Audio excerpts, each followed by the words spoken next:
यानंतरची बातमी येवल्यामधून। येवला शहरामध्ये आज गणेशोत्सवाच्या स्वागताला उत्साहात सुरुवात झाली। झळाळी लाभली। सकाळपासूनच रस्त्यांवर गणेश भक्तांची वर्दळ आणि सजावटीमुळे वातावरण गणेशमय झालं होतं। विद्यार्थ्यांची पारंपरिक वेशभूषा परिधान करून झांज लेझिम पथकासह भव्य प्रात्यक्षिकं सुद्धा सादर करण्यात आली। सोबतच ढोल ताशांच्या गजरामध्ये लेझिमच्या तालावर टाळ झाजांच्या निनादात शहर दुमदुमून गेलं।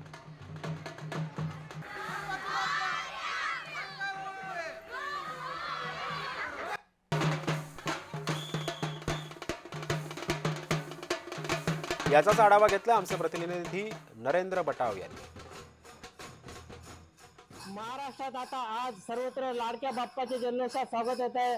आपण येवला शहरात उभा आहोत। येवला शहरात देखील आपल्या लाडक्या गणरायाचे जल्लोषात स्वागत होताना आपण बघितलं तर शालेय विद्यार्थी झांजचे तसेच लेझिमचे असे वेगवेगळे प्रात्यक्षिक सादर करून आपल्या लाडक्या गणरायाचे येवला शहरात स्वागत करताना दिसत आहेत। लहानांपासून तर थोरांपर्यंत या लाडक्या गणरायाला आपल्या घरी घेऊन जाण्यासाठी सर्वात उत्सुकता दिसत आहेत। आपल्यासोबत येथीलच काही शिक्षक काय सांगाल की लाडक्या गणरायाचे कशा प्रकारे स्वागत करताय?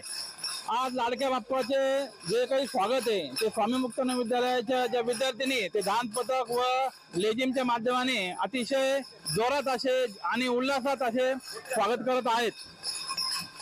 बघितलं तर झांजचे प्रात्यक्षिक सादर करून या विद्यार्थिनी आपल्या लाडक्या गणरायाचे स्वागत करतात। आपल्यासोबत काही विद्यार्थ्यांनी काय सांगते लाडक्या गणरायाचं आगमन होतंय कसं वाटतंय? आम्हाला खूप छान वाटतंय। आम्ही दरवर्षीप्रमाणे यावर्षी सुद्धा आम्ही झांज पथक लेझिम हे याचं आयोजित केलेले आहे। सर्वांनी फेटे वगैरे बांधलेले आहे। आमची शाळा स्वामी मुक्तानंद विद्यालय जे खूप प्रसिद्ध शाळा आहे येवल्यातील।